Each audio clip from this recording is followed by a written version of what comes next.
আসসালামু আলাইকুম গ্রামবাসী। এই প্রথম একটা ঈদ কাটাইতেছি বাংলাদেশ বাইরে। ভাই কত যে কষ্ট, কত যে কষ্ট মনের ভিতরে জমা রয়ে গেছে।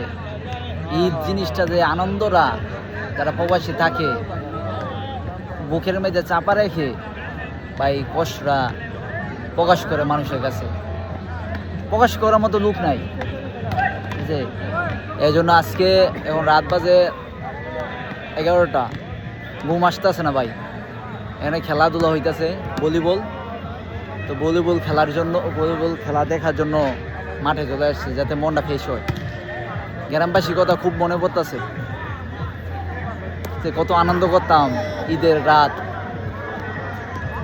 আজকে কত আনন্দ করতাম বন্ধু বান্ধব সবাই, কিন্তু আজকে একটা ঈদের রাত, কালকে থেকে আবার কাজ করতে হবে।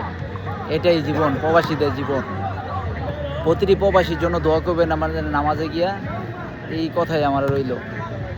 আর আমার বুকটা শুধু ব্যথা করে ভাই, কি যে আমার জন্য সবাই দোয়া করবেন।